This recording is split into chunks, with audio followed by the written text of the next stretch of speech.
De un famoso criminal que violó y asesinó a más de 30 niñas y adolescentes a lo largo de toda su vida y fue condenado a la pena capital, a la pena de muerte, pero antes de morir, un pastor que tiene este ministerio en prisión le predicó a Cristo y el criminal grabó un video pidiendo perdón a los familiares de los inocentes, un video póstumo porque se vio después que él ya fue ejecutado, ¿no? Y aún después de ser ejecutado, la mayoría lo seguía viendo como un monstruo y no aceptaban que se había convertido a Cristo en prisión. Y lo más sorprendente es que gran parte del pueblo cristiano expresó en las redes frases como que Dios me perdone, pero tipos así no tienen perdón, no le creo nada, no es creíble. A lo mejor se arrepintió porque sabía que se iba a morir. Otro dijo, lo bueno es que hay un criminal menos respirando. Y la gran pregunta que surge es, ¿hay alguien que esté más allá de toda posibilidad de perdón? O sea, ¿hay alguien que cruce la última frontera de la dignidad humana y no merezca el perdón? Yo creo que a todos nos pasa que cuando consideramos que nos han hecho algún mal, podemos fabricar un centenar de razones en contra del perdón o de no tener que perdonar, ¿no? Decimos, necesita aprender una lección, no quiero premiar un comportamiento irresponsable, lo voy a dejar que sufra un poco, le va a venir bien, necesita aprender que las acciones tienen sus consecuencias, yo fui el ofendido, no me toca a mí dar el primer paso y mucho menos perdonar si no me están pidiendo perdón. ¿Cómo lo voy a perdonar si ni siquiera está arrepentido el tipo o la mujer?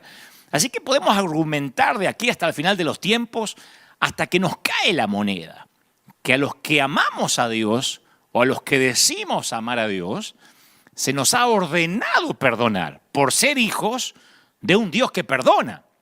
Pero solo el perdón puede detener el ciclo de la culpa y el dolor.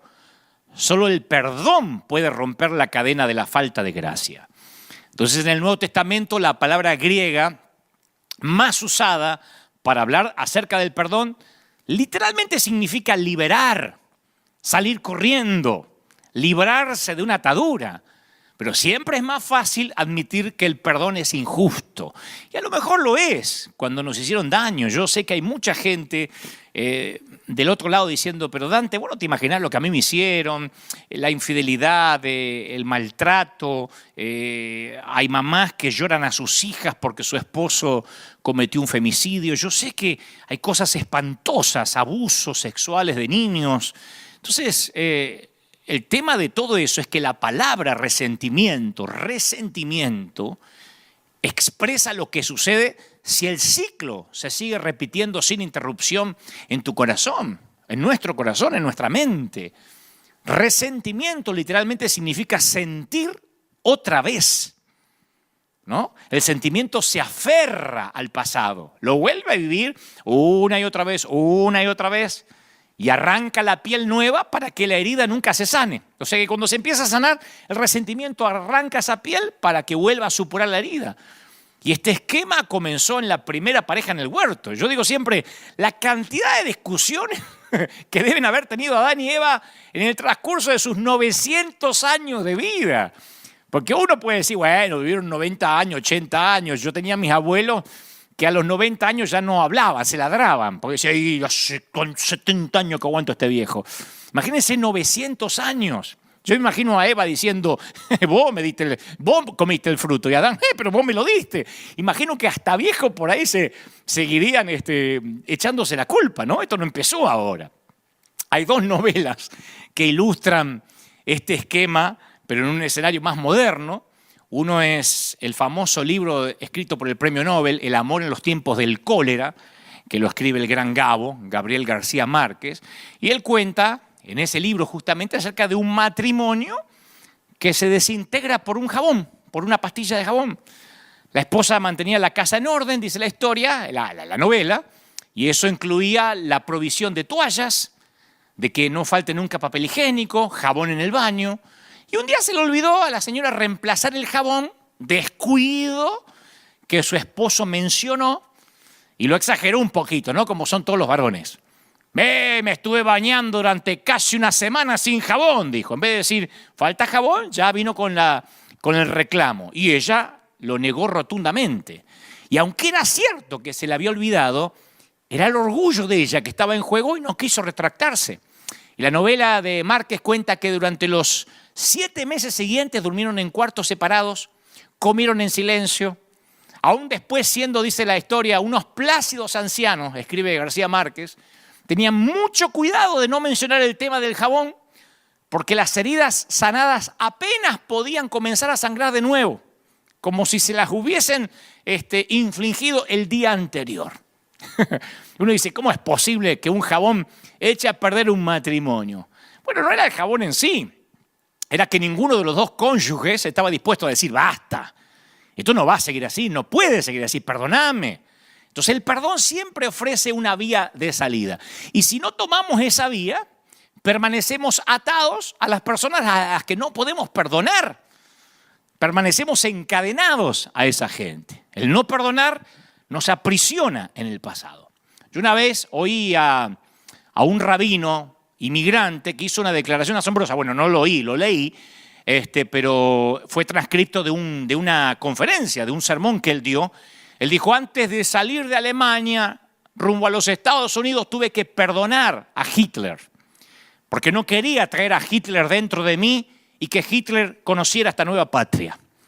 Porque él sabía que si no perdonaba traía todo el odio, o llevaba todo el odio donde iría. Entonces no perdonamos para cumplir una ley de moralidad. Lo hacemos por nuestro propio bien. Porque la principal persona sanada por el perdón es la que perdona. Cuando perdonamos de verdad, ponemos en libertad a un prisionero. Y después descubrimos que ese prisionero que liberamos somos nosotros mismos. Empezamos a ser libres cuando perdonamos. Hay un autor que llama al perdón un proceso de cirugía espiritual.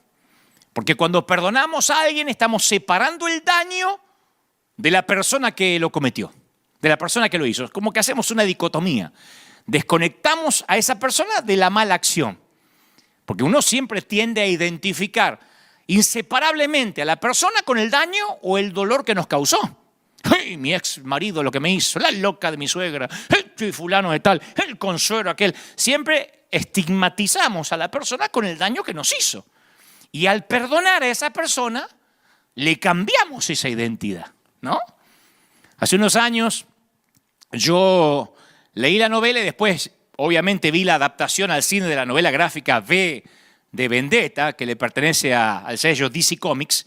Es una historia donde el Reino Unido, en la ficción, obviamente, en un futuro es gobernado por un partido dictatorial ultraconservador, totalitario, fascista, llamado Fuego Nórdico, y por un dictador también que hostiga al pueblo, ¿no?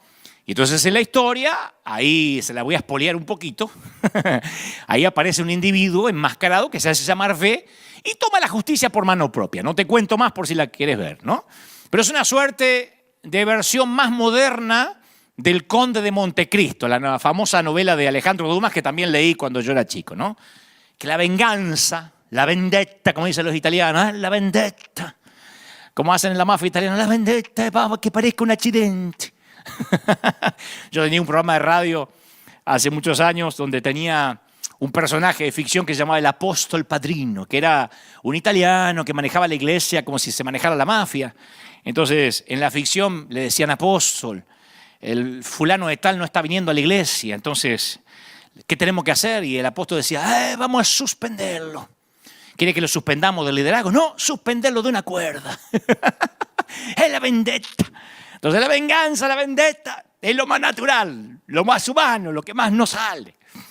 El perdón y el sentido de la gracia es lo más antinatural. La justicia y la venganza tienen una clase de poder racional, es lo lógico. En cambio, el poder de la gracia es diferente, no es lógico. La gracia no es racional, es escandalosa, es sobrenatural. El perdón inmerecido, no ganado, porque eso es el perdón, no es algo que se gana, corta las cuerdas para que caiga de nuestra espalda el opresivo peso de la culpa. Pedro no tuvo que pasarse toda la vida avergonzado por haber traicionado al Hijo de Dios. No hay una sola ocasión en las Escrituras donde alguien dice, ahí está Pedro, lindo, negó 3 veces, el traidor. No. De hecho, sobre las espaldas de pecadores transformados como Pedro, Cristo edificaría su iglesia y la sigue edificando. Porque el perdón rompe el ciclo de acusaciones. El perdón afloja el nudo estrangulador de la culpa. Y los relatos de los evangelios parecen decir que el perdón tampoco le fue fácil al Señor. En una de sus últimas declaraciones antes de morir dijo, perdónalos, y eso incluía a todos, a los soldados romanos, a los líderes religiosos, a sus discípulos que habían huido como ratas en medio de la oscuridad, a vos, a mí. Perdónalos porque no saben lo que hacen. Solo por haberse convertido en un ser humano, el Hijo de Dios pudo decir claramente, no saben lo que hacen. Porque había vivido en medio de nosotros y ahora nos comprendía. La falta de gracia hace que se resquebraje la unión entre madres e hijas. Me ha tocado conocer en la congregación y a donde he viajado madres con hijas que se odian a muerte como si fueran las peores enemigas. Parece una locura pensar que una parió a la otra. Padres e hijos deseando la muerte de su papá, hermanos y hermanas que no se hablan, tribus, razas separadas. Y como decíamos en la grieta cristiana, el mensaje del domingo pasado, que te lo recomiendo si no lo viste, si esas grietas no se atienden, se van ensanchando. Y para ese abismo de falta de gracia solo existe un remedio. Las cuerdas de amor, como dice la canción. Las cuerdas de amor, ese frágil puente de sogas del perdón. Un relato del Génesis que a mí siempre, no sé si me llamó la atención, pero me llenó de preguntas, de interrogantes desde que era chico, capta ese sentimiento complejo de lo que es el perdón. Porque yo no te voy a predicar hoy del perdón, decir, hay que perdonar y se acabó. Pues yo sé que hay mucho dolor. Cuando nos hacen cosas dolorosas, y yo me incluyo, no es fácil, hay que perdonar porque el pastor lo dijo, no. Es complejo el perdón. Y hace años a mí me costaba comprender los giros, los matices que hay en el relato, por ejemplo, de la reconciliación de José con sus hermanos en Egipto. Porque cuando sus hermanos que lo vendieron, él los tiene delante de él y no lo reconocen, que ahora es el segundo del faraón, en un momento él actúa con bronca, los mete a todos en la cárcel, yo hubiese hecho lo mismo. Después se siente mal, sale de la habitación para llorar a los gritos como si estuviera borracho. Después le hace trampa a los hermanos y esconde dinero en uno de los sacos de cereal que se están llevando para acusarlos. Captura a uno de los hermanos como rehén, acusándole a otro de que le robó su cáliz de plata. O sea, siguieron esas intrigas, ¿no? Dice la Biblia, ¿por cuánto? Por meses. Hasta que José no se pudo contener más, los convocó a todos sus hermanos y los perdonó de manera dramática. Claro, ahora cuando veo esta historia, después de haber vivido tantos años, después de haber transitado por la vida demasiado tiempo como para saber lo que es el dolor de una ofensa o de varias, yo veo esta historia como una descripción realista de un acto antinatural como el perdón. Porque los hermanos que José luchaba por perdonar eran los mismos tipos que hicieron planes para asesinarlo y lo vendieron como esclavo. No podemos leerlo con el filtro bíblico y los perdonó, aleluya. A vos tus hermanos te venden como esclavo. Por la culpa de tus hermanos pasás tus mejores años de tu juventud pudriéndote en una mazmorra egipcia. Y aunque venzas la adversidad, ahora no es fácil decir, sí, los perdono. No podía, por lo menos de manera rápida, expeditiva. Porque la herida a José le seguía doliendo demasiado. ¿Cómo no? Cuando la gracia logra abrirse paso en el corazón de José, su angustia y su amor resonaron en todo el palacio. Las Escrituras dicen que preguntaban, ¿qué es ese gemido? ¿Está enfermo el primer ministro del rey? No, José estaba bien de salud. Era el sonido de un hombre que estaba perdonando. Detrás de cada acto de perdón se halla la herida de una traición. Y el dolor que deja una traición no se desvanece con facilidad. No podemos decir, pase al altar en el nombre de Jesús, recibe espíritu de perdón. No es una cuestión de espíritus. Porque a pesar de escuchar muchísimos sermones sobre el perdón, no perdonamos con facilidad y tampoco nos parece fácil que nos perdonen a nosotros. Alimentamos nuestras heridas, justificamos nuestra conducta, todo con el fin de evitar ese acto tan innatural. Señores, la V de vendetta es natural. La G de gracia nunca lo es. La V de vendetta es lo que aprendemos desde el colegio, no la G de gracia. La justicia, la venganza es algo que nos fascina. Lo justo, lo equitativo. Y está mal por pensar así, somos humanos. Bueno, Señor, si no me puedes hacer más flaca, hace que mis amigas se vean más gordas. Eso es equidad. Bueno, Señor, si no me vas a dar un auto a mí nuevo, que los demás tampoco tengan. Eso nos parece que es justicia. Y en lugar de eso, Jesús nos ordena que digamos, perdónanos nuestras deudas. Escucha, como también nosotros perdonamos a nuestros deudores. Justo en el centro del Padre Nuestro, que es la oración por excelencia, que tiene 6 temas específicos, justo en el centro, con la oración que el Señor nos enseñó a hacerle al Padre, se esconde el acto antinatural para el ser humano del perdón.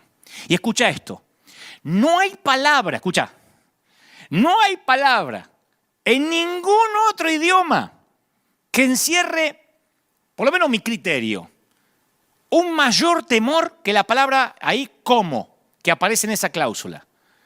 Perdona nuestras deudas como nosotros perdonamos a los deudores. ¿Qué hace tan aterrador ese como en la cláusula? ¿Sabe lo que lo hace aterrador? El hecho de que Jesús directamente amarra el perdón que recibimos del Padre al perdón que le concedamos a los demás seres humanos. Y todavía, por si quedan dudas, el Señor es más explícito. Dice, si no perdonáis a los hombres sus ofensas, tampoco vuestro Padre os perdonará vuestras ofensas. Cuando uno mira, insisto, a Jesús con ojos nuevos, dice, wow, entonces es condicional el perdón del Señor. ¿Viste que decimos, el Señor te perdona y basta? Es incondicional. No, es condicional, hay una cláusula. Si nosotros no nos perdonamos, no somos perdonados. Por eso hay gente que no se puede perdonar y siente que Dios no lo perdona. Y una cosa es verte atrapado en un ciclo de falta de gracia con un cónyuge, con un socio. Una cosa es verte atrapado en un ciclo de falta de gracia peleando por un jabón. Y otra muy distinta, verte atrapado en un ciclo de falta de gracia con el Dios Todopoderoso. Pero el Padre Nuestro une ambas cosas. Cuando nosotros rompemos el ciclo de la falta de perdón y comenzamos de nuevo con nuestro prójimo, Dios también rompe el ciclo de la falta de perdón y comienza de nuevo con nosotros. Y es tan urgente la necesidad de gracia, de perdón, que hasta el Señor lo pone por delante de cualquier deber religioso. Por tanto, dice el Señor, si traes tu ofrenda al altar, ¿se acuerdan? Y ahí en el altar te acordás de que tu hermano tiene algo contra vos. Deja tu ofrenda delante del altar y andá. Reconciliate primero con tu hermano y entonces vení y presenta tu ofrenda. Me gusta que no dice que se la lleve, que la deje. A ver si después no se arregla con el hermano y no trae más la ofrenda. Dejá la ofrenda acá. Andá y arreglá y después la presentás. Me gusta eso. La parábola del siervo que no perdonó termina con una escena en la cual el amo lo entrega a los carceleros para que lo torturen. Y dice el Señor, porque nosotros decimos, ay, el Señor es tan dulce para hablar en las parábolas, el que ahí estaba entregado para que los carceleros lo torturen al tipo. Y el Señor dijo, así también mi Padre Celestial va a hacer con vosotros si no perdonáis de todo corazón, te perdono. Te perdono, ojalá que te agarre un tumor. No es así. Si perdonáis de todo corazón, cada uno a sus hermanos sus ofensas, dice Jesús. Yo habría deseado que estas palabras no estuvieran en la Biblia, pero están. Y salieron de los labios del mismo Cristo. Entonces, Dios, en primera instancia, nos consideró, nos confirió, nos concedió una responsabilidad terrible. Al negarle el perdón a los demás, estamos decidiendo que no son dignos del perdón de Dios y por lo tanto no lo somos nosotros tampoco. Con la misma vara que medimos, somos medidos. De alguna forma misteriosa, el perdón divino depende de nosotros. No dice si orás por perdón mucho y haces mucho ayuno, el Señor te va a perdonar. Esto es casi una ley natural, una ley espiritual que se transforma en una ley natural. Así como la ley de gravedad, tiro esto, se cae, funciona, como la siembra y la cosecha. Esto es igual. Quiero que Dios me perdone, no me tengo que poner a orar para lograr que Dios me perdone. Tengo que perdonar. Así como yo hago, Dios lo va a hacer conmigo. Es una cláusula. Ahora, ya es bastante duro perdonar a unos hermanos malvados, como lo hizo José. Porque después todos son familia, es tu sangre, por ahí todos vivimos eso. Y bueno, invitar a la arpía de la cuñada a la Navidad, que se siente ahí, no le hablo en toda la noche, pero que venga, total es sangre. Pero perdonar a nuestros enemigos, a la banda de delincuentes del barrio, perdonar a los que promueven el aborto, perdonar a los pedófilos, perdonar al predicador hereje, perdonar al apóstol de la prosperidad. Es difícil. Perdonar al líder que te maldijo los hijos y la familia por haber salido de su cobertura apostólica. Al pastor que te discriminó cuando quedaste embarazada de soltera, pero después tapó el embarazo de la novia de su propio hijo. Sin embargo, la palabra perdón contiene la palabra don, que es un regalo. Y al igual que la gracia, el perdón tiene la escandalosa cualidad de ser inmerecido. No ganado, injusto, arbitrario, parcial. Ahora, ¿por qué nos exige Dios un acto antinatural así que desafía todos nuestros instintos primarios como seres humanos? ¿Qué hace tan importante el perdón que lo convierte en algo central para nuestra fe? Y bueno, los evangelios, uno no tiene que ir demasiado a la escatología profunda. Uno va a los evangelios y nos dan una respuesta teológica a la pregunta sobre por qué Dios nos ordena perdonar. Porque así es Él. Cuando Jesús expresó por primera vez el mandato, amad a vuestros enemigos, le añade una explicación. Le dice, para que seáis hijos de vuestro Padre que está en los cielos, que hace salir el sol sobre malos y buenos, que hace llover sobre justos e injustos. ¿Te querés parecer a Dios? Bueno, empezá a amar a los que se merecen el sol y a los que no, a los que se merecen la lluvia y a los que no. Cualquiera puede amar a sus amigos y parientes, dijo Jesús. ¿No hacen también así los gentiles?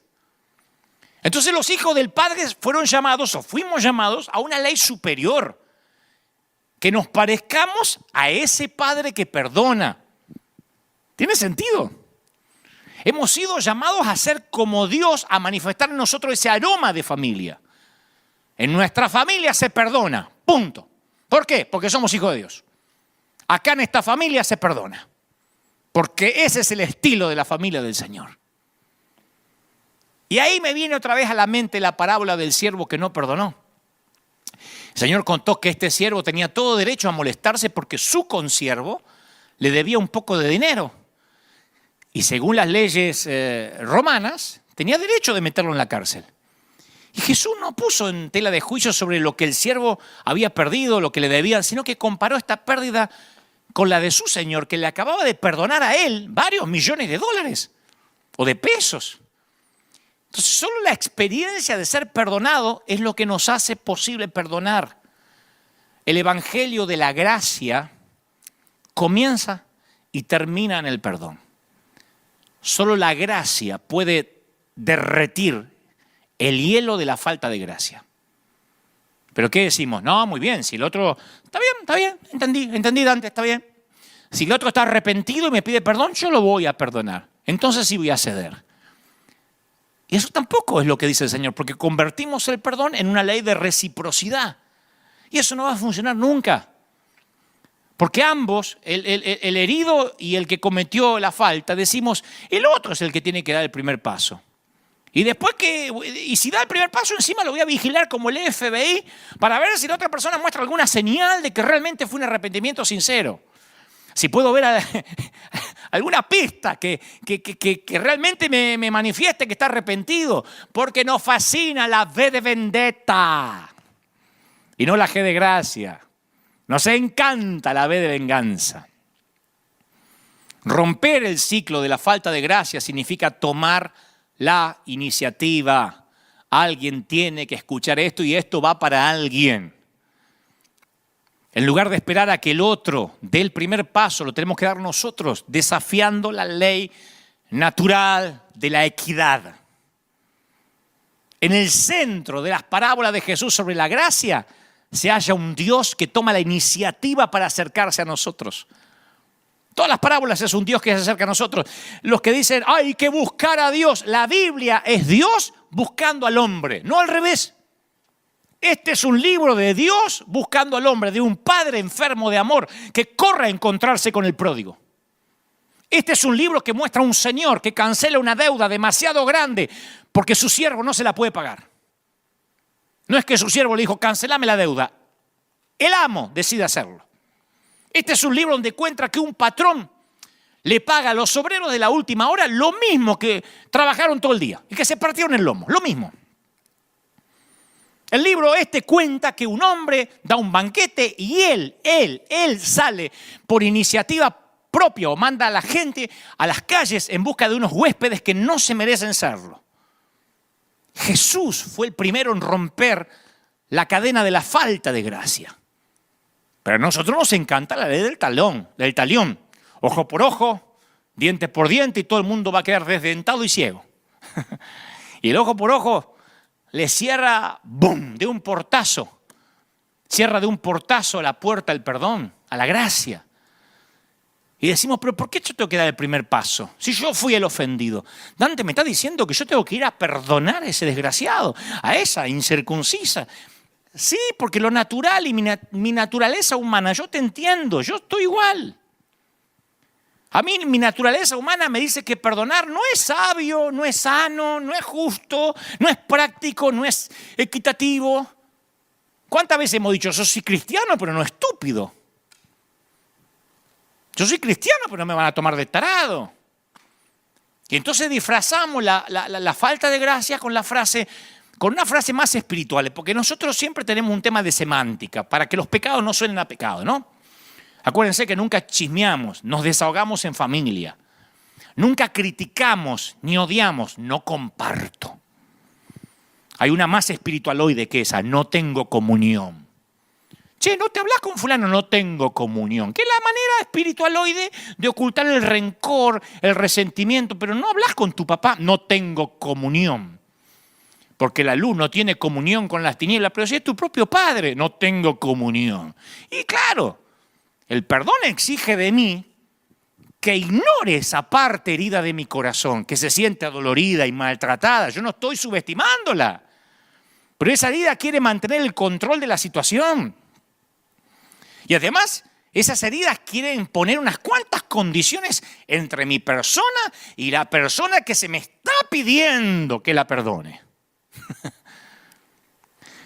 Un día descubrí esta exhortación del apóstol Pablo, que está metida ahí entre muchas otras exhortaciones de Romanos 12, donde dice, detesta el mal, ten gozo, vive en armonía, no seas presuntuoso. Y entonces aparece este versículo, dice, no vengáis por ustedes mismos, no vengáis por vosotros mismos. Amados míos, dejad lugar a la ira de Dios, porque escrito está, mía es la venganza, yo pagaré, dice el Señor. Cuando yo leí eso de Romanos 12, yo dije, por fin comprendí que el perdón es un acto de fe. Porque al perdonar a otra persona estoy confiando de que Dios es mejor que yo para hacer justicia. Al perdonar, renuncio a mi propio derecho de vendetta. Y dejo todos los problemas de equidad en manos de Dios para que Él los resuelva. Está bueno. O sea, dejo en sus manos la balanza que hará el equilibrio entre la justicia y la misericordia. Cuando José llegó al punto de perdonar a sus hermanos, el dolor no se le fue, no se le desapareció.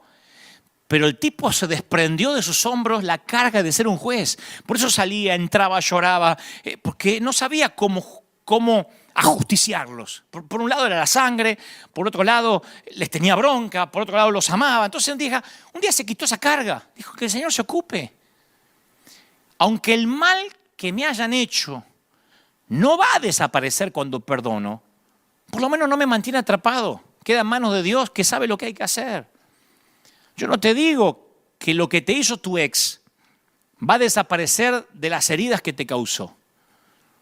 Pero por lo menos no estás más dependiendo de esas heridas. Dependiendo que tenés que ser juez. ¿Cómo castigar? ¿Qué castigo es suficiente? ¿Qué castigo te va a satisfacer? Por supuesto que dejarlo todo en las manos de Dios tiene un riesgo.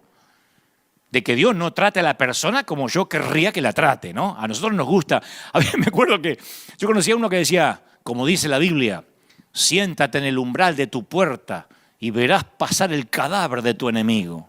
¿A dónde dice eso? En Fariseos 4:5, ¿dónde lo dice?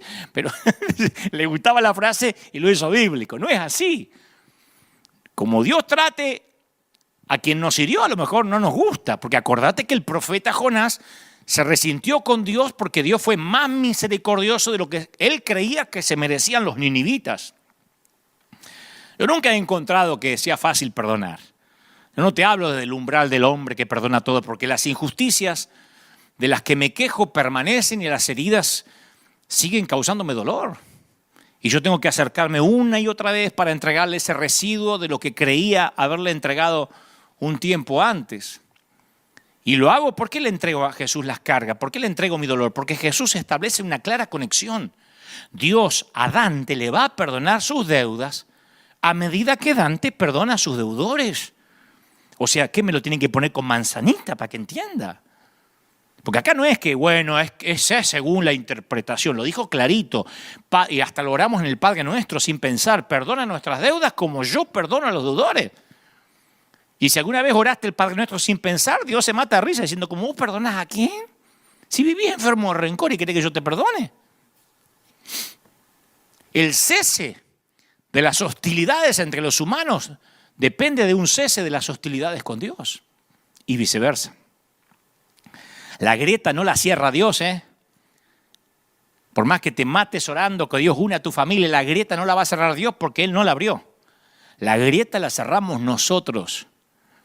Y si seguimos siendo dispensadores de culpa y rencor, dudo mucho que vayamos a alcanzar al mundo con un mensaje de gracia. Y la iglesia sin gracia se parece a los carteles de Coca-Cola. Esos que están en la calle, promocionamos la fe sin saciarla. Yo como cristiano cada vez me siento más preocupado por la forma en que la gente nos ve. La forma en que representamos nuestra fe ante los demás. Porque hemos sido llamados a presentar las buenas nuevas del perdón. Y cuando no estamos dispuestos a perdonar, las buenas nuevas no parecen ser tan buenas, ni tan nuevas. Nos comportamos como vendedores de un producto cuyos vendedores no están convencidos ni creen en él. Yo fui vendedor y siempre me decía mi gerente, para vender un producto tenés que comprar primero. Si no estás convencido de lo que estás vendiendo, un acto fallido te va a traicionar. Y cuando uno quiere hablar de amor y no ama, quiere vender perdón y no perdona, cuando decimos Cristo te ama y te quiere perdonar, pero odiamos visceralmente al que piensa diferente o al que tiene otra doctrina, entonces no suena creíble, no suena auténtico, no tiene peso, no tiene unción lo que decimos. Cuando los cristianos le hablamos a un inconverso de Cristo y ese inconverso no está de acuerdo con nosotros, es como que nos deja de interesar. Ah, yo ya le prediqué, ahora lo entregué en las manos del diablo. O sea, lo vemos como un enemigo. Pero un enemigo es alguien, como dijo alguien, cuya historia no hemos escuchado, no nos hemos puesto en sus zapatos. Pero siempre las ideas preconcebidas entran en juego, ¿no? Y para que se produzca un diálogo verdadero, necesitamos abrirnos pasos a través de esos estereotipos, tener en cuenta genuinamente cómo ve el otro, cómo piensa el otro. Tal vez esto sea en parte lo que Jesús quería decir cuando dijo, ama a tu prójimo como a ti mismo. El prójimo es el prójimo, no dijo al evangélico, al que tiene la misma doctrina, al que es bautista como vos, al que es pentecostal, al que pertenece bajo la misma cobertura apostólica, ama al prójimo. Yo dudo mucho que Dios lleve la cuenta de la cantidad de discusiones teológicas que ganamos, pero es muy posible que lleve la cuenta de cuánto amamos. Quizá el error es que pensamos que tenemos que tener amistad con la gente para ganarlos para Cristo. Yo me crié con gente así. Me acerqué a un inconverso para ver si lo puedo ganar para Cristo. Y capaz que no pensamos en términos de la sencilla amistad porque sí. Y el otro lo huele. Porque nuestro evangelismo no es orgánico, no es natural. Tenemos el síndrome del vendedor de las tiendas, del vendedor del negocio, del local, que estás mirando la ropa y dice, ¿le puedo ayudar en algo? No te quiere ayudar, te quiere vender algo de la tienda. Probá de decirle, sí, la verdad que sí, necesito pagar el alquiler, ¿me presta? A ver si te ayuda. ¿Le puedo ayudar en algo? A mí me enferma cuando estoy mirando y dice, ¿le puedo ayudar? Porque no me quiere ayudar. ¿Por qué no me es sincero y me dice, le quiero vender algo? ¿Qué le puedo vender hoy? Tengo ganas de vender porque no gané ninguna comisión en el día. Séme sincero, che. No me digas que me querés ayudar.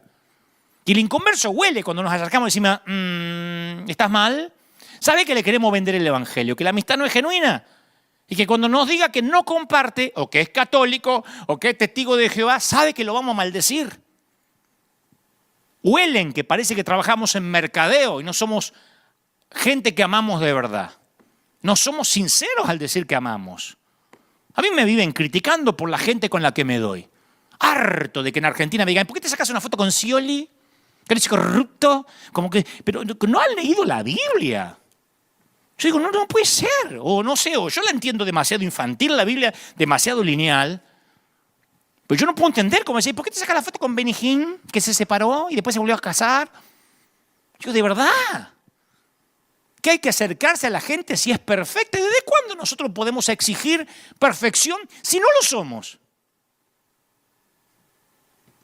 Pablo utiliza una muy inteligente metáfora cuando habla sobre el olor grato de Cristo. Y él dice, por ahí se nos escapa esto, que puede tener un efecto muy diferente dependiendo del olfato de cada quien.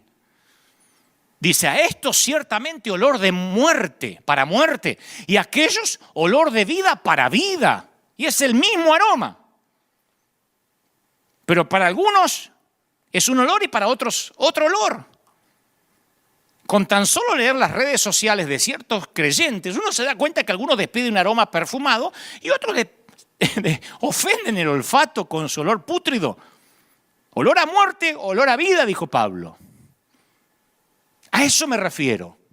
Cuando el Señor nos pide que amemos, no dice sean condescendientes con el pecado, liberales, no importa si la gente no cambia de vida, dice que amemos. No nos dice amar por una semana, si no cambia, sácatelo de encima.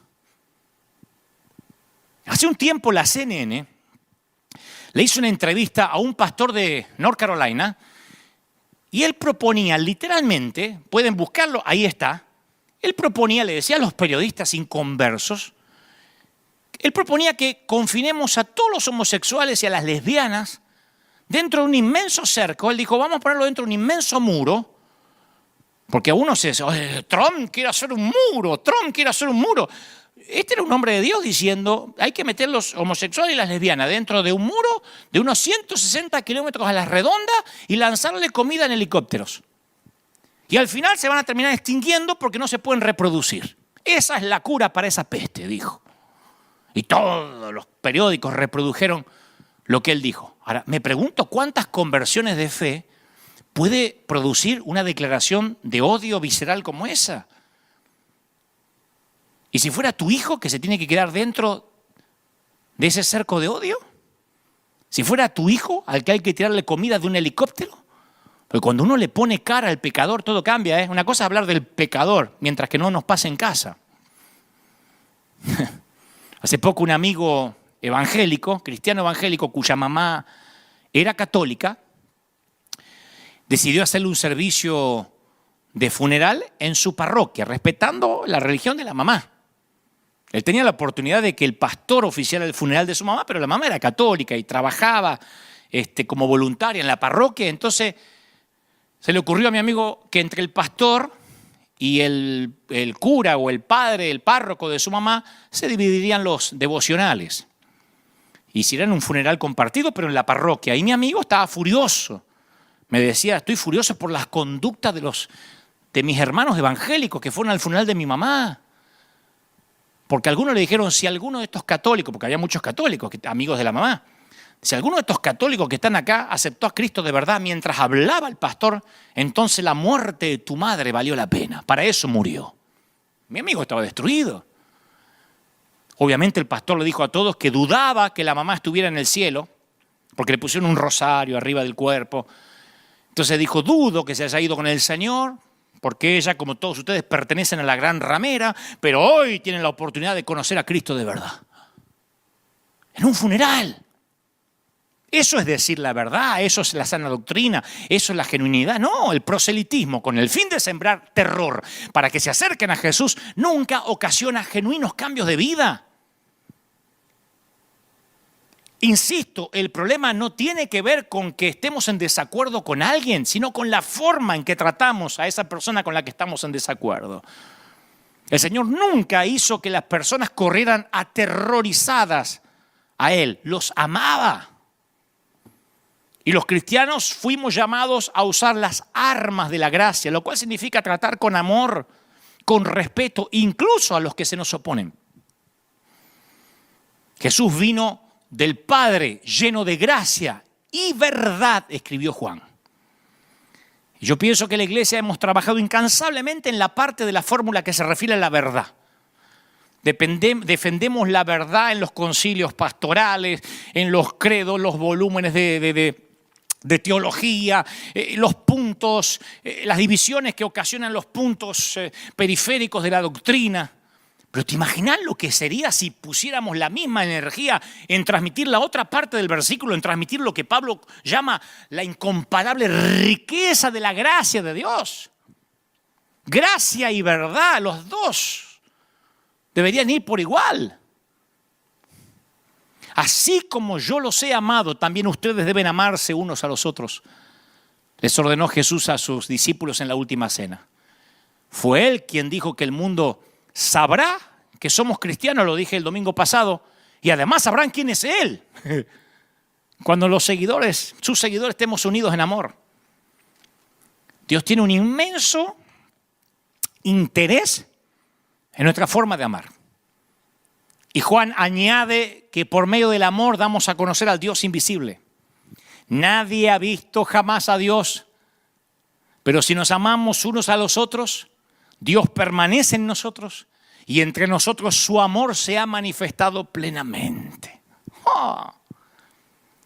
Para probar hasta qué punto sabemos amar, tenemos que preguntarnos algo sencillito, un test sorpresa, como decía mi maestra, prueba sorpresa, saquen una hoja. ¿Se alegran las demás personas de estar con nosotros? Los inconversos. No me digas, no, pero que tienen repulsión por mi santidad, porque no te la cree nadie. Acá nadie que me está mirando, ni yo orinamos agua bendita. Estoy hablando si la gente se siente cómoda, si tenés una empresa, un taller, una oficina, en tiempos normales y los vecinos. Porque Jesús se las arreglaba de alguna forma para atraer a la gente que la mayoría de los personajes religiosos repelían. Piensa en la prostituta que interrumpió una cena para ungirlo con un costoso ungüento o en Zaqueo. El recaudador de impuestos odiado por sus vecinos por ser un colaboracionista de los romanos. Y Jesús, en lugar de juzgarlos, los amó, los honró. Y mientras lo hacía, antes que digan, pero cambiaron de vida, mientras lo amaba, logró que aflorara a la superficie una sed que solo Él podía satisfacer, una necesidad de cambiar de vida. Eso logra el amor, no la doctrina, no la moral. Y los seres humanos tenemos la tendencia natural de retirarnos a un lugar aislado, de asociarnos con gente semejantes a nosotros, de evitar a aquellos que piensan distintos a lo que pensamos. Y no estoy haciendo una crítica a esos que me miran, porque yo también soy así. Yo soy el primero que se considera roto. Yo confieso que prefiero, si me dan a elegir, yo prefiero la comodidad de una reunión de amigos que piensan como yo, si es posible que sean todos del Barça, si es posible que sean argentinos, uruguayos a lo sumo, si tengo que elegir, no estoy diciendo hay las otras nacionalidades, no. Si tengo que elegir, yo elijo a los amigos que puedo tomarme un Malbec mendocino a la incómoda situación de estar en otros encuentros sociales. Pero esos otros encuentros sociales donde yo estoy más incómodo son precisamente las conversaciones que necesito para vivir mi fe. No hace falta gracia para relacionarse con alguien que tiene un aspecto similar al mío. ¿Para qué quiero usar la gracia para alguien que piensa y actúa como yo? O lo que es peor, sí, pastor, con lo que usted diga, pastor. Ahí estamos, pastor. Mande, pastor. Cuerpo a tierra, sí, pastor. Mátate, me suicido, pastor. ¿Para qué queremos gracia? Dentro del templo todos somos espirituales. El gran desafío del cristiano consiste en ver la imagen de Dios en alguien que no está hecho a nuestra imagen. Lo voy a decir otra vez. El gran desafío de nosotros los cristianos consiste en ver la imagen de Dios en alguien que no está hecho a nuestra imagen. ¿Cómo nos cuesta ver a Dios en alguien que se viste diferente? No vas a decir que esa loquita, cómo se pintorrajea la jeta, tiene a Dios. ¿Por qué? Porque no se viste amargada como vos. No vas a decir que ese con los aros que tiene y el pelo como se los paró, ese está lleno de Cristo, ese no tiene santidad. ¿Por qué? Porque la santidad la hace el corte de pelo. Embromate por tener al mismo peluquero antiguo de siempre. En un mandato que no aparece en ninguna otra religión, Jesús nos ordena que no solo amemos a los extranjeros. No hay ninguna otra religión es esto, Solo el Señor. Dice que no solo amemos a los extranjeros y a los pecadores, sino también a los que son directamente nuestros adversarios. Y mientras más amemos y mientras más indignas nos parezcan las personas a las que amamos, más nos vamos a parecer a Dios, el cual al fin y al cabo ama a criaturas como nosotros, que no nos merecemos que nos ame. El otro día estaba leyendo que el primer mártir, un discípulo llamado Esteban, fue la primera víctima mortal del terrorismo dirigido contra los seguidores de Jesús. No sé si sabés lo que Esteban oró entre piedra y piedra, entre piedra y piedra. ¡Paf! ¡Paf! ¡Paf! ¿Sabés lo que oró? Pero no es que se apartó a orar. Entre piedra y piedra, entre canto rodado y canto rodado. ¿Sabés lo que oró Esteban? Señor, no tomes en cuenta este pecado. ¡Pah! Y lo mataban. Pidió que Dios no tomara en cuenta ese pecado. A mí me tirás una piedra y yo estoy pidiendo que Dios te tire una roca. Satanás, creyente pero no estúpido. Este dijo, no tomes en cuenta su pecado. Y más tarde Saulo, que participó en ese apedreamiento activamente, tuvo un encuentro con Jesús en una visión, se arrepintió y fue el gran Pablo. Pregunto, ¿se habría encontrado Saulo con Jesús si Esteban no hubiese orado por sus enemigos? ¿Quién fue el evangelista de Saulo? Decimos, el Señor en persona que le salió a su encuentro. Yo creo que alguien oró por él antes de eso. Esteban. Si hubiese dicho a Esteban, condénalos a todos estos, consúmelos por apedrearme, tal vez Saulo no hubiese conocido a Dios. Digo, amen a sus enemigos y oren por quienes los persiguen, dijo el Señor en el Sermón del Monte. Yo me pregunto, ¿por qué el Señor daría una orden tan extravagante?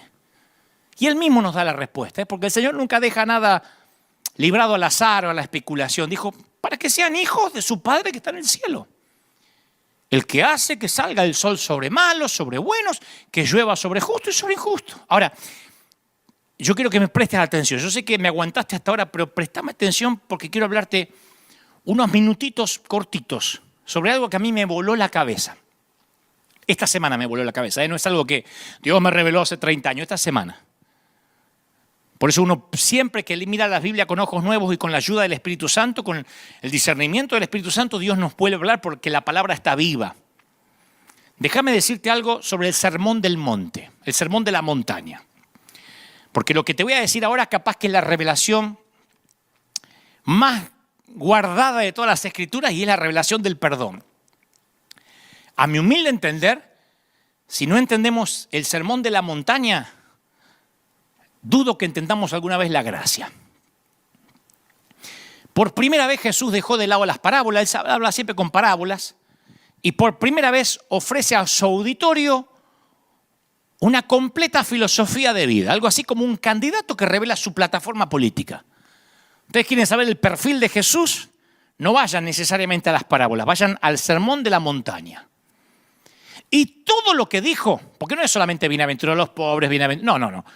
Todo lo que está semi-escondido en su mensaje nos deja boquiabiertos hasta la fecha. Escucha, él dijo, sed pues vosotros perfectos, como vuestro Padre que está en los cielos es perfecto. No dijo como Moisés, como fue Salomón, como David.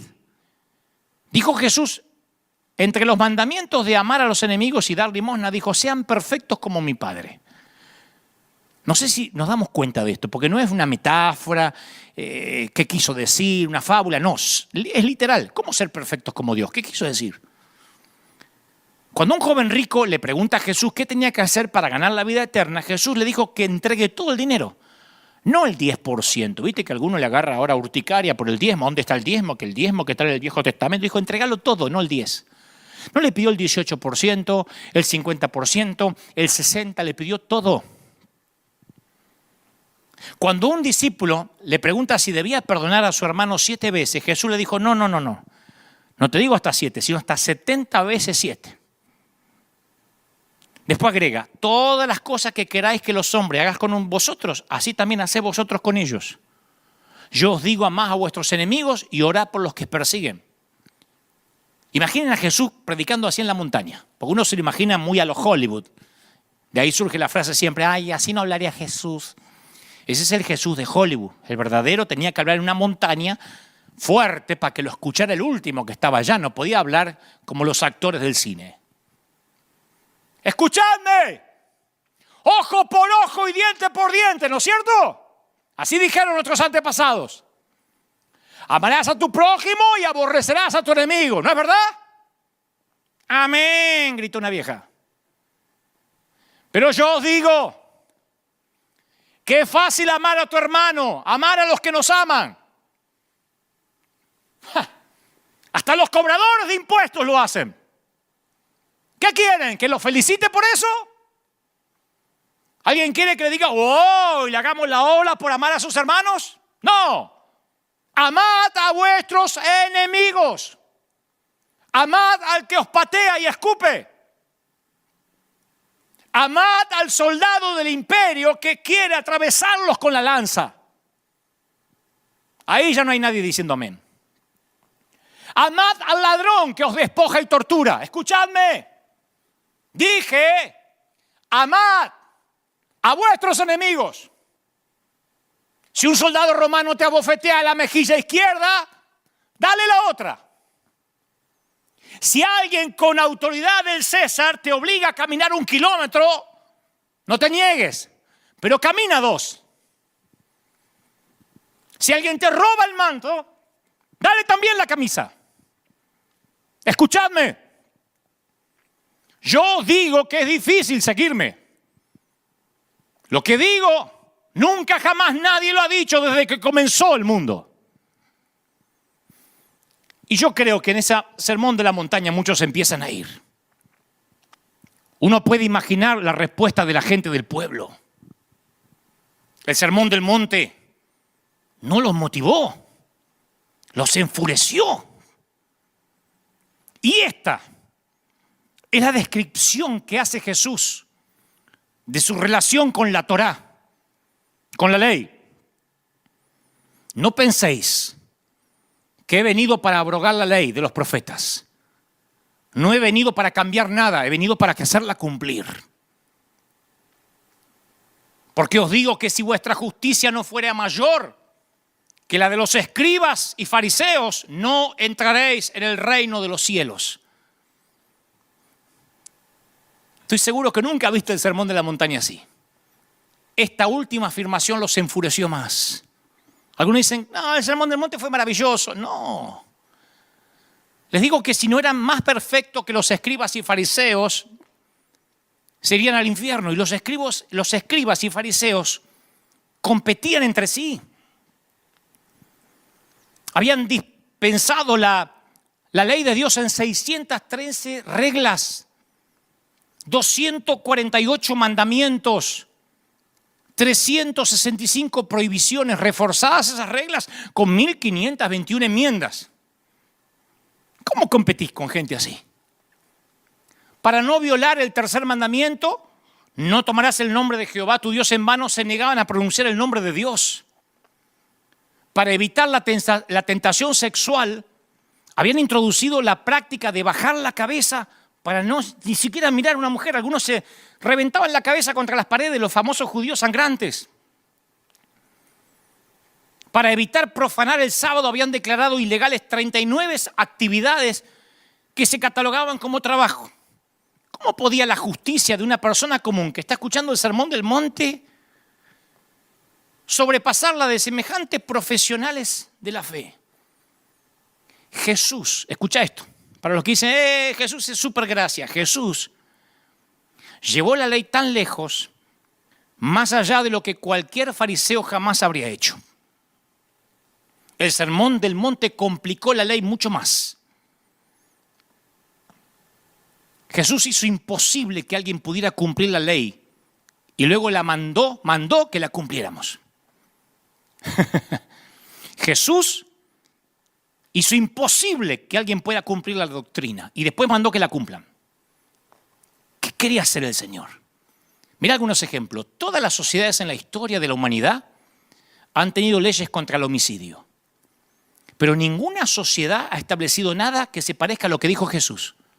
Yo os digo que cualquiera que se enoja contra su hermano será culpable de juicio. Cualquiera que le diga a su hermano necio, fatuo, no, perro, falso profeta, apóstata, lobo rapaz, necio solamente, quedará expuesto al infierno con fuego. Oh, el que le dice necio a su hermano, yo crecí con un hermano mayor. ¿Cómo pueden convivir dos hermanos en una misma pieza, en una misma habitación, en la adolescencia, sin insultarse varias veces durante toda una vida? Así que yo me iba al infierno seguro con el sermón del monte. Todas las sociedades tienen tabúes contra la promiscuidad sexual. Pero ninguna sociedad ha propuesto jamás una regla tan estricta como la de Jesús. Cualquiera, ya saben de cuál es, ¿no? Cualquiera que mira a una mujer, esto fue en el sermón del monte. Cualquiera que mira a una mujer para codiciarla, ya adulteró con ella en su corazón. Ya te fuiste a la cama con ella. Por tanto, si tu ojo derecho te es ocasión de caer, y da la solución también, ¿eh?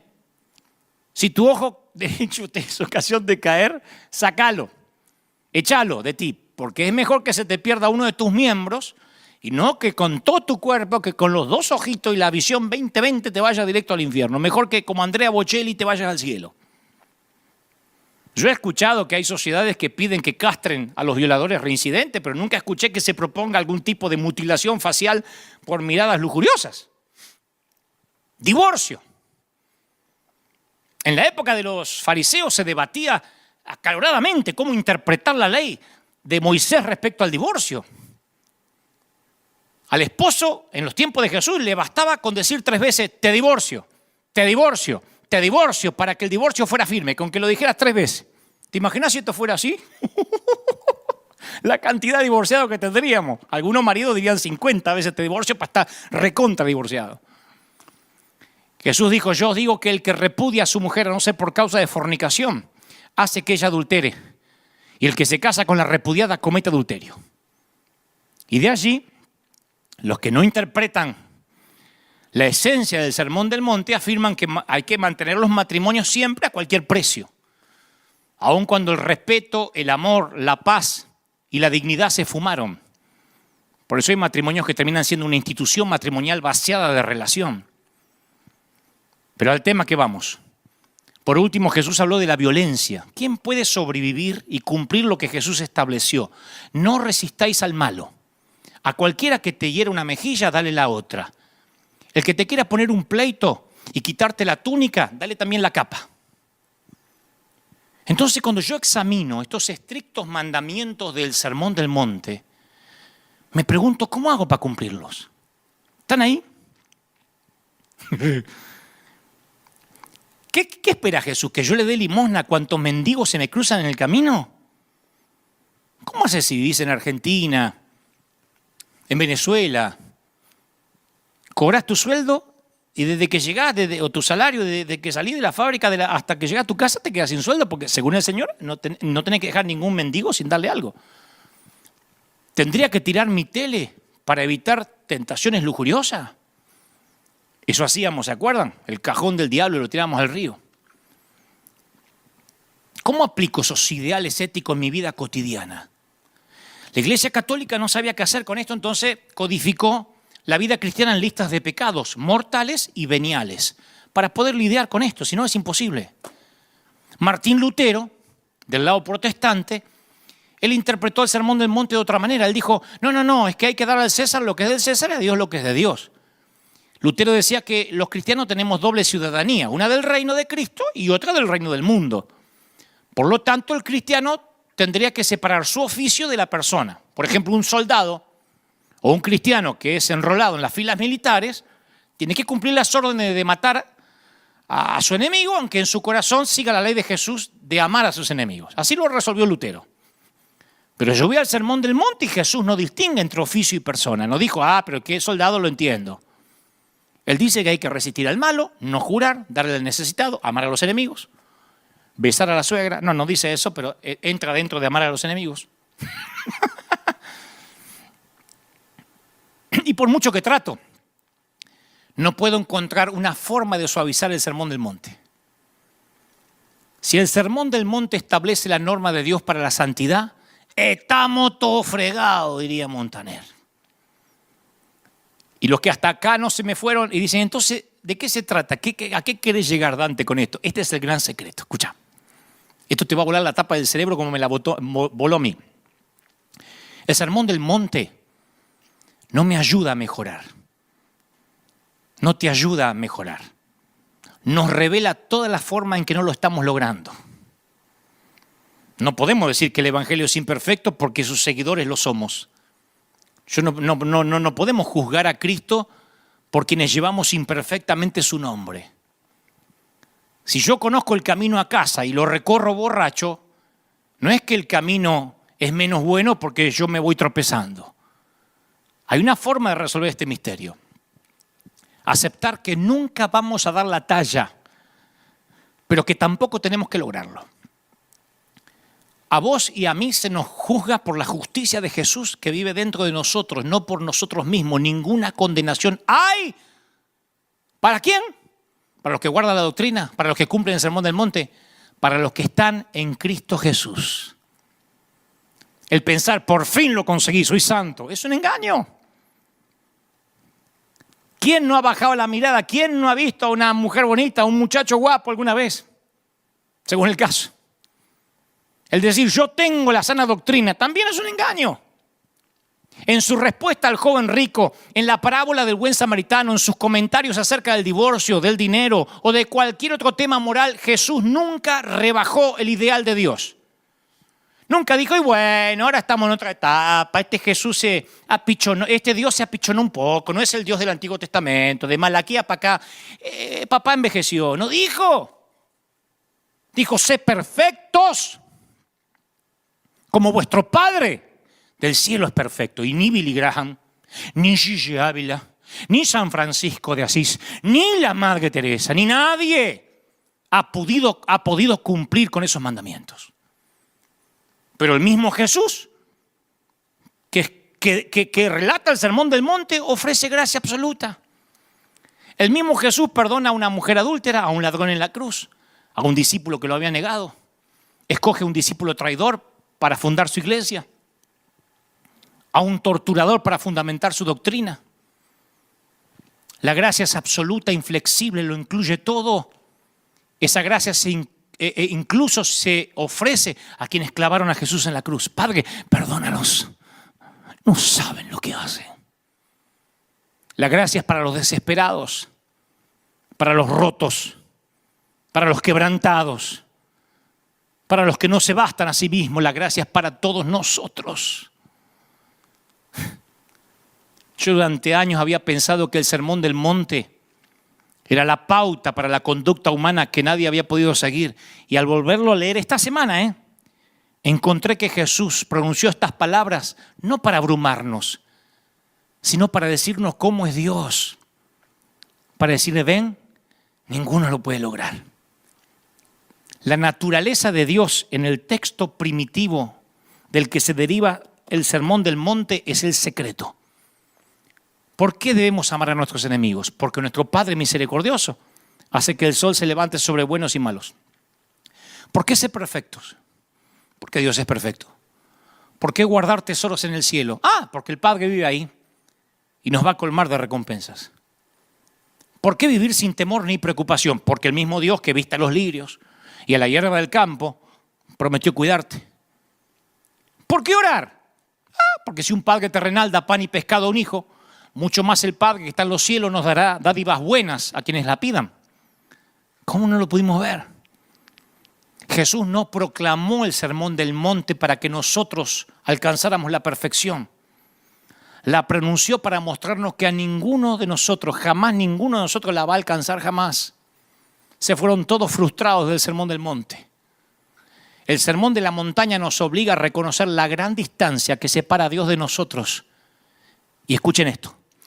Todo intento de disminuir lo que el Señor dijo en el Sermón del Monte, moderándolo, bueno, no es lo que quiso decir, es libertinaje.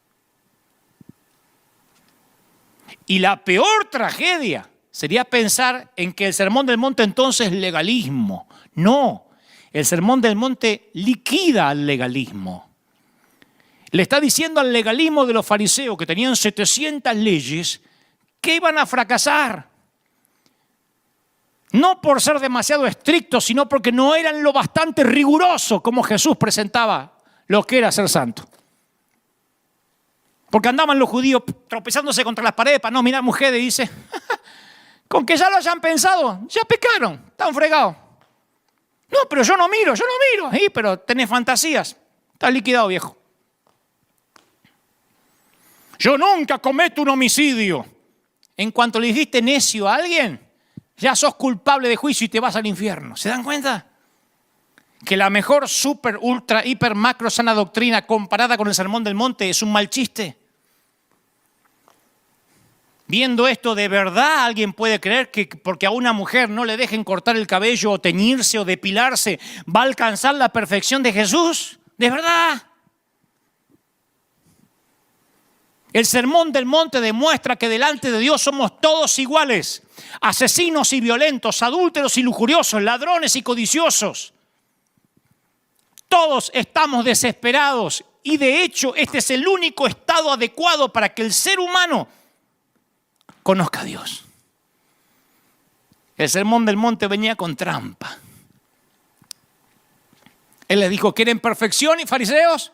Yo les hablaré de perfección. ¿Quieren que les hable de sana doctrina? ¿Cuántas leyes tienen? ¿Cuántas? ¿Cuántas van? ¿1000? Patrañas. Ya pecaron en su corazón. ¿Diezman? ¿Del eneldo, del comino? ¿Diezman todo? No, vendan todo. Todo el dinero, no el 10%. ¿A dónde quedan los que diezman? Al haber fracasado en el ideal absoluto, lo único que nos queda es tirarnos en la red de seguridad de la gracia absoluta. Yo no creo eso de lo que la mayoría de la gente de la iglesia cree como crecimiento espiritual. Estoy creciendo espiritualmente, porque el crecimiento espiritual, y lo digo como autocrítica, se transformó en una industria, en un sistema, en una serie de fórmulas. de programas de entrenamiento que prometen producir madurez, profundidad, si venís al encuentro, al contraencuentro, si tenés una cédula y tus 12 y tu segundo nivel y el cuarto nivel y que te llegue a tus 120. La mayoría de esos programas están hechos de los mismos ingredientes. Oración, estudio de la Biblia, culto y lealtad al líder. Pero el crecimiento auténtico no puede reducirse a una fórmula. No es tomar unos versículos, formar una célula, bañate con un par de oraciones y llamame a la mañana. El crecimiento espiritual no se puede reducir a una cuestión mecánica. El crecimiento espiritual es algo más que un procedimiento. Se trata de la clase de crecimiento espiritual que comienza con deseo y no con culpa. Con pasión y no con principios. Con desesperación y no con obligación. El crecimiento verdadero espiritual prospera en medio de nuestros problemas y no en su ausencia, no en la ausencia de problemas. Mi querido, el crecimiento espiritual ocurre en las trincheras de la vida, no en el templo. Podemos hablar de amor todo lo que querramos, pero amando a los fáciles de amar no es como aprendemos el amor. Fracasando, equivocándonos, aprendemos. Jesús le dio a Pedro una gran enseñanza de traición y de arrogancia, pero Pedro no lo entendió hasta que traicionó a Jesús. ¿Qué aprendió Pedro con su fracaso? Aprendió madurez. Comprendió lo que Jesús decía. Fíjese Judas. ¿Quién le pone Judas al hijo hoy en día? Nadie, desapareció el nombre. Ningún padre desea ponerle el nombre de traidor más famoso de la historia. Pero déjame que defienda a Judas un poquito. Jesús lo escogió después de una larga noche de oración. No era un espía. No lo mandó a Roma. Jesús oró. Y si yo pienso que Judas es una porquería, es ser un endemoniado, estoy poniendo en tela de juicio quien lo escogió. Jesús oró toda la noche y entre ellos escogió a Judas. En la última cena se sentó en un lugar de honor cerca de Jesús. Voy a la Biblia y cuando Judas guió hasta el huerto a la turba dispuesta a linchar a Jesús, ¿saben cómo Jesús llamó a Judas? Le dijo amigo. Y Jesús no era de andar regalando palabritas, era el amigo. Entonces, ¿cómo puede ser que Judas traicionó al Hijo de Dios? Pero antes de decir cómo puede ser, pienso en los otros 10 discípulos que abandonaron a Jesús en Getsemaní y salieron como ratas. Pienso en Pedro que jura, no conozco a este hombre cuando lo presionan. Entonces, señores, Judas no fue ni la primera ni la última persona que haya traicionado a Jesús, solo que fue la más famosa.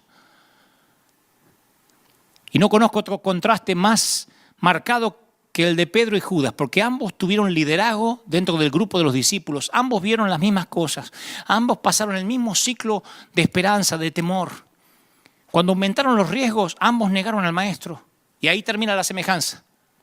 Escucha esto, Judas no estaba endemoniado, aunque dice que el diablo entró en él, no dice que se endemonió. Judas era un legalista. ¿Sabe por qué Judas murió? ¿Sabe por qué Judas se quitó la vida? Porque no quiso recibir lo que Jesús vino a ofrecerle.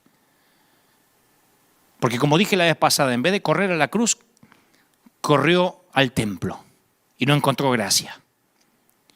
Cuando fracasó en su vano intento de santidad, se suicidó. Y hay muchos que se han suicidado espiritualmente queriendo seguir la sana doctrina. ¿Qué hizo Pedro humillado? Siempre receptivo al mensaje de gracia, porque él lo único que necesitaba era gracia, porque era un metepata. Pasó a dirigir un avivamiento en Jerusalén que no paró hasta Roma.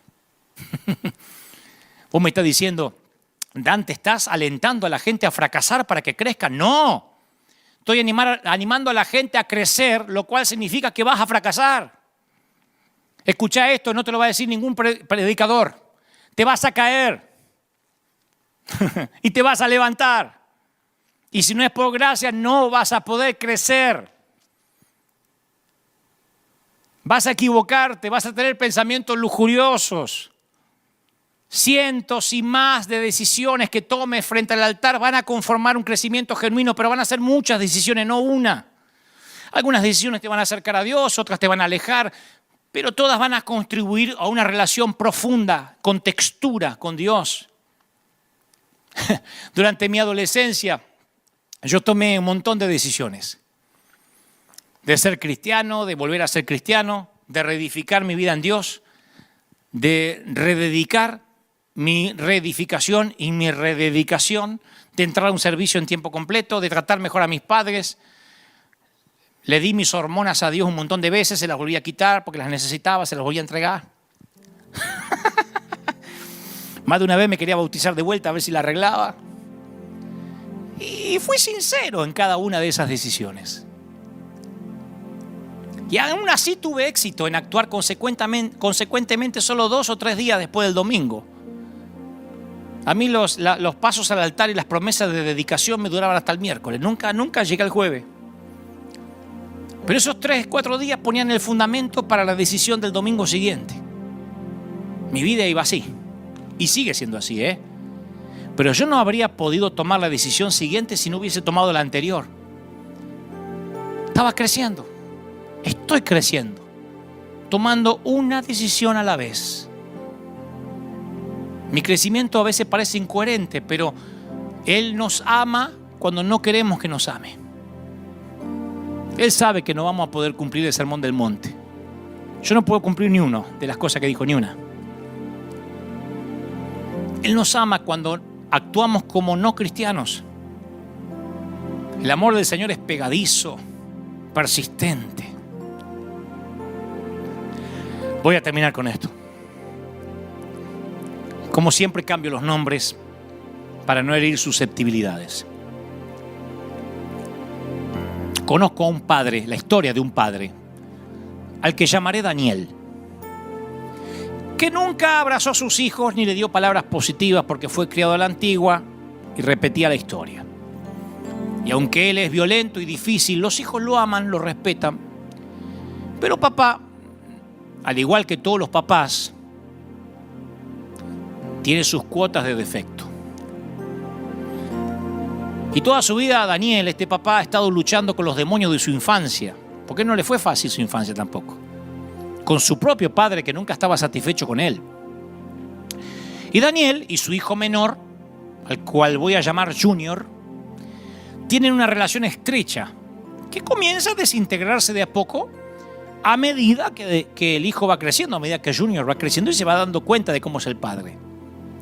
Bueno, una tarde, Daniel entra a su casa tambaleando por el alcohol y comienza a abusar físicamente de su esposa. Y cuando los hijos, son 2 que viven en la casa, oyen los alaridos de la madre, saltan de las camas e intentan detener al padre para que no le pegue a mamá. Junior agarra a Daniel del cuello de la camisa y lo pone contra la pared, y el otro hermano trata de agarrarlo de las piernas y los brazos. Y cuando los gritos y el llanto se apagan, Daniel se tambalea hacia atrás y en medio de la borrachera se da cuenta que llegó a un punto de destruir su matrimonio y su familia. Y humillado y enojado se aparta de la familia y sale de un portazo. Y más tarde, cuando los hijos se tranquilizan en la cama, Junior encuentra a su mamá parada en la entrada de la casa. Será tarde. La mamá le dice, me estoy empezando a preocupar. Tu padre por ahí está en problemas. Y Junior está enojado. Y le dice, espero que se muera. La mamá le dice, no esperes eso. Quiero que vayas por él. Y a regañadientes Junior busca a su padre en las calles cercanas a su casa, el barrio.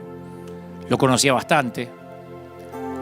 Y encuentra a su padre Daniel desplomado debajo de un árbol, musitando un triste diálogo imaginario con su padre muerto.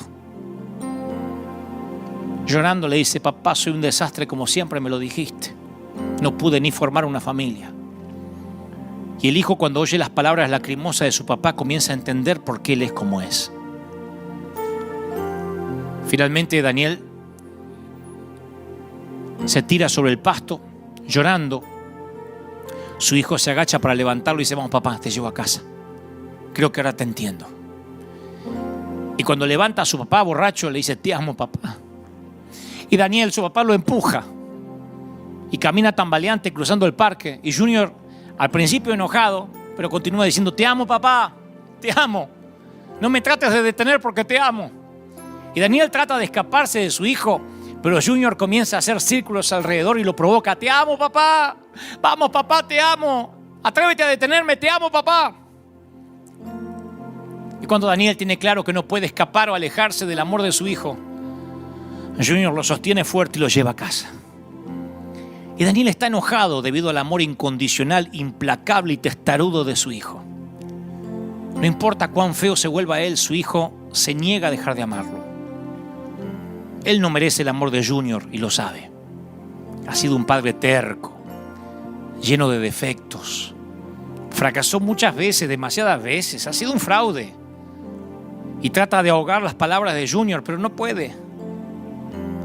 Y esta historia, que es verídica, que es muy cercana a mí, nos recuerda a un Dios que se niega a dejar de amarnos, no importa cuánto hayamos arruinado nuestra vida.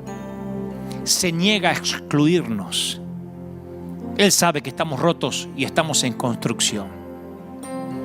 Por eso me parece ridículo, incomprensible que todavía los cristianos seguimos prefiriendo la V de vendetta que la G de gracia.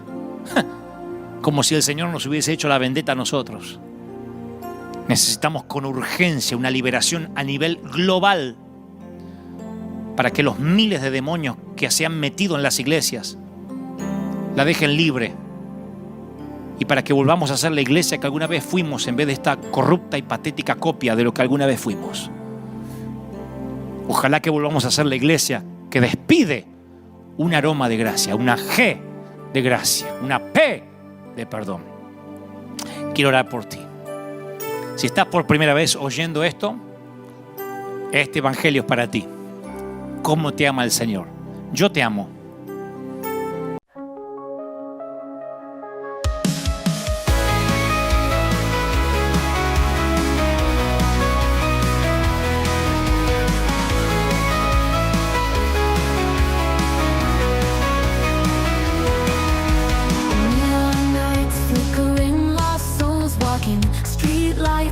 Tune of ghost whispers, city dreams buried under cold steel. Heartbeats echo through empty alleyways. Shadows dance in holographic twilight. Silent screams beneath the cracked surface. Electric scars on concrete veins pulsing. Digital ghosts haunting these broken streets. Lights fade, whispers scream, lost in static haze. Voices echo longing, traces in the air. Spirits rise, neon skies, dreams in disarray. Echoes of the night calling, can't escape despair. Winding roads through virtual despair. Broken hearts left in empty squares.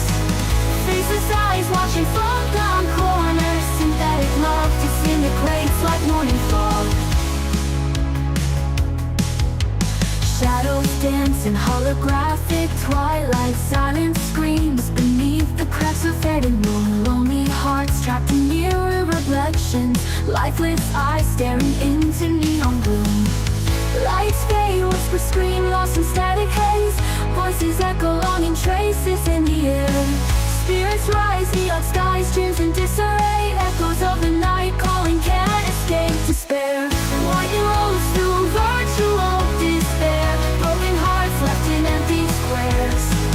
Faceless eyes watching from down corners. Synthetic love disintegrates like morning fog. Flicker in the distance, a warmth breaks the night. A single bloom pushing through cracked concrete, a fight for something real, touch, a connection untold. A melody breaks the silence, a story to unfold. A ragged voice, a lone guitar, a song in the square. Singing of hope of breaking free, a dream to repair. The lonely gather, drawn by the sound. Faces light up, shadows retreat from hallowed ground. Lights flicker, whispers rise above the static fight. Voices drawing the chorus, the symphony takes flight. Spirits soar, neon sky, dreams ignite the night. Echoes of the night calling, can it stare us in the light?